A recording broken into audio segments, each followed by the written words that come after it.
తిరుపతి వేదికగా టీడీపీ మహానాడు 2026 కార్యక్రమం రెండో రోజు ప్రారంభమైంది. హైబ్రిడ్ విధానంలో జరుగుతున్న ఈ సమావేశానికి లక్షలాది మంది టీడీపీ కార్యకర్తలు వర్చువల్ గా పాల్గొంటున్నారు. ఈ క్రమంలో మహానాడు రెండో రోజు మహానాడు ప్రతినిధుల సభలో ఎన్టీఆర్ కు భారతరత్న ఇవ్వాలంటూ ప్రవేశపెట్టిన తీర్మానానికి పార్టీ శ్రేణులు నాయకులు ఏకగ్రీవంగా ఆమోదం తెలిపారు. ఎన్టీఆర్ కు భారతరత్న పురస్కారాన్ని అందించాలనేది కేవలం ఒక పార్టీ డిమాండ్ కాదని, ప్రపంచవ్యాప్తంగా ఉన్న కోట్ల మంది తెలుగువారి దశాబ్దాల ఆకాంక్షని చంద్రబాబు స్పష్టం చేశారు. సినిమా రంగంలోనే కాకుండా రాజకీయాల్లోనూ సంచలన మార్పులు తెచ్చి పేద ప్రజల సంక్షేమమే ధ్యేయంగా పనిచేసిన ఎన్టీఆర్ ఈ అత్యున్నత గౌరవానికి అన్ని విధాల అర్హులని కొనియాడారు. తెలుగువారి ఆత్మ గౌరవాన్ని ఢిల్లీ పీఠం దాకా చాటి చెప్పిన ఎన్టీఆర్ ను కేంద్ర ప్రభుత్వం భారతరత్నతో గౌరవించాల్సిన బాధ్యత ఉందని కోరారు. సినీ రాజకీయ సార్వభౌముడు శ్రీ నందమూరి తారక రామారావు గారి జయంతి. మహానుడు అంటే ప్రజల పండుగ. తెలుగు జాతి మొత్తం ఆరాధించే ఏకైక వ్యక్తి నందమూరి తారక రామారావు గారు. చరిత్ర ఉన్నంత వరకు తెలుగువారి గుండెల్లో శాశ్వతంగా ఉండబోయే వ్యక్తి ఎన్టీఆర్ అని మరొకసారి మీ అందరికీ విజ్ఞప్తి చేస్తున్నాను. ఎన్టీఆర్ జయంతి అంటే తెలుగు జాతికే పండుగ రోజు, ప్రతి ఒక్కరూ స్మరించుకునే రోజు. ఒక సాధారణ ప్రభుత్వ ఉద్యోగిగా ప్రారంభించి సినీ చరిత్రలో ఎదగడం, ప్రజల కోసం పార్టీ పెట్టి ముఖ్యమంత్రి కావడం ఆయనకే సాధ్యమైంది. మళ్ళీ ఇది సాధించాలంటే తిరిగి ఎన్టీఆర్ పుడితే తప్ప ఎవరికీ సాధ్యం కాదని మరొకసారి విజ్ఞప్తి చేస్తున్నా. స్వీయ క్రమశిక్షణ, నీతి నిజాయితీ, పట్టుదల ఆయన విధానం.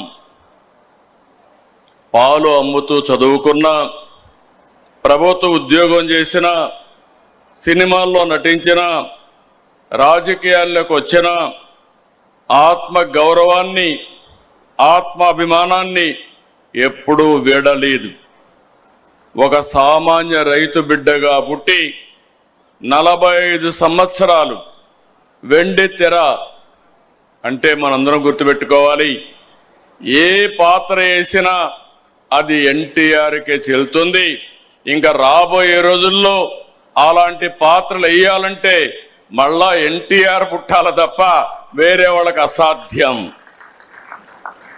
13 సంవత్సరాలు రాజకీయ జీవితం. మనందరం అనుకుంటాం 5 ఏళ్ళు ఇస్తే 5 ఏళ్ళు కూడా మీరందరూ ఆలోచించి ఏం చేశామని అడిగితే తడుముకుంటాం.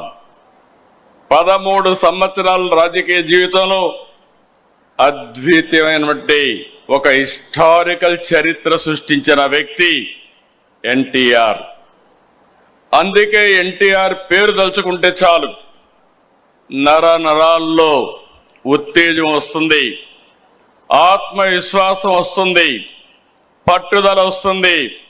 ఎవరైనా ఎన్టీఆర్ విగ్రహాన్ని చూసి ఒకసారి సంకల్పం చేస్తే మీకు తిరుగు ఉండదని మరొకసారి మీ అందరికీ విజ్ఞప్తి చేస్తున్నా. దేశ రాజకీయాల్లో అంతటి ఆకర్షణ కలిగిన నాయకుడు ఇప్పటికీ లేడు. ప్రజలపై ప్రేమాభిమానాలు, అవినీతి రాజకీయాలను కడిగి పారాయాలన్న పట్టుదల ఆయన రాజకీయాల్లోకి వచ్చే పరిస్థితి వచ్చింది. ఒక్క సంఘటన గుర్తుపెట్టుకోవాలి, ఆయన మొదటి ఉద్యోగం సబ్ రిజిస్ట్రార్.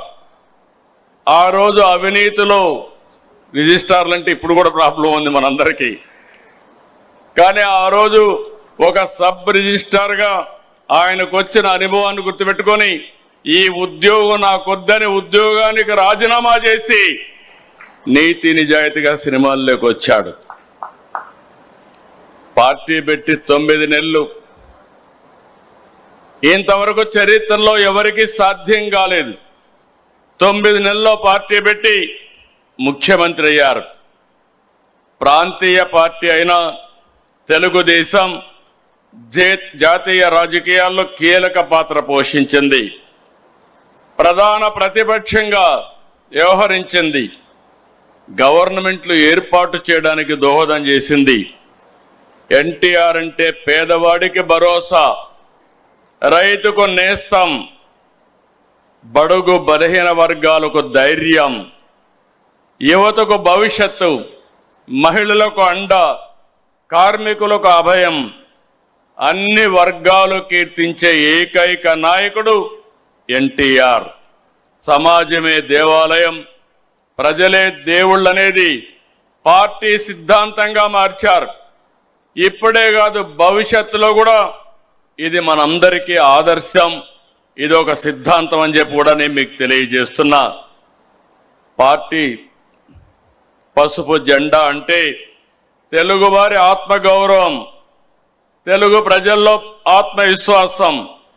పసుపు జెండా అంటే ఆడబిడ్డలకు అండ, రైతన్నల ధైర్యం, యువతకు భరోసా. పసుపు జెండా అంటే తెలుగు ప్రజల నమ్మకం, భవిష్యత్, భరోసా. అందుకే మిమ్మల్ని అందరినీ కోరుతున్నా, ఈ పవిత్రమైన రోజున ఆయన ఆశయాలకు అంకితమై ఇది భావితరాలకు శాశ్వతంగా మనం ముందుకు తీసుకుపోవాల్సిన బాధ్యత ఉంది.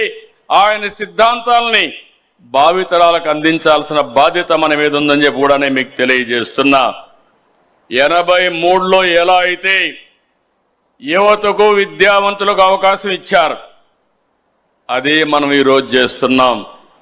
మొన్న ఎన్నికల్లో 65 మంది చదువుకున్న వాళ్ళకి సీట్లు ఇచ్చాం, 23 మందికి మహిళలకు సీట్లు ఇచ్చాం. యువత, మహిళలకు అందలం అనేది మన పార్టీ ఆశయాల్లోనే ఉంది. మరో 40 సంవత్సరాలకు సరిపోయే నాయకత్వాన్ని ఇవ్వడం కోసం మనం ముందుకు పోతున్నాం. నిన్నే వర్కింగ్ పార్టీ ప్రెసిడెంట్ గారు కేంద్రంలో 33% మహిళలకు సీట్లు ఇస్తే పోరాడదాం, ఇవ్వకపోతే మనమే ఇచ్చే దిశగా తీర్మానం పాస్ చేసే పరిస్థితికి ప్రతిపాదించారు. ఆ దిశగా మనం ఆలోచిస్తే ఈరోజు ఎన్టీఆర్ ఆశయ సాధనలో పనిచేసి తెలుగు జాతిని అగ్రజాతిగా తయారు చేయడం కోసం మనందరం పునరంకితం అవుదాం. ఇలాంటి శుభ సందర్భంలో మనం ఇంత మునుపు కూడా చెప్పాం, మళ్ళీ ఒకసారి కేంద్రాన్ని కోరుతున్నాం. ఈ ఎన్టీఆర్ అంటే తెలుగు జాతికి ఒక సెంటిమెంటు. తెలుగు జాతి మొత్తం ఏకపక్షంగా ఆరాధించే ఏకైక నాయకుడు నందమూరి తారక రామారావు గారు. ఆయనకు భారత తెలుగు వెలుగుగా నిలిచిన స్వర్గీయ ఎన్టీఆర్కి భారతరత్న ఇవ్వాలనేది మనందరి డిమాండ్. అందుకే తెలుగు జాతి ఆత్మ గౌరవానికి ప్రతీకగా నిలిచిన మహానేత, విశ్వవిఖ్యాత నట సార్వభౌముడు, ప్రజాహిత పరిపాలకుడు శ్రీ నందమూరి తారక రామారావు గారు తెలుగు ప్రజల హృదయాల్లో చిరస్థాయిగా నిలిచిపోయారు. కళారంగంలో అపారమైన ఖ్యాతిని సంపాదించి అనంతరం రాజకీయ రంగంలో ప్రవేశించి సామాన్య ప్రజల సంక్షేమాన్ని లక్ష్యంగా చేసుకుని ప్రజాపాలన కొత్త దిశానిర్దేశం చేశారు.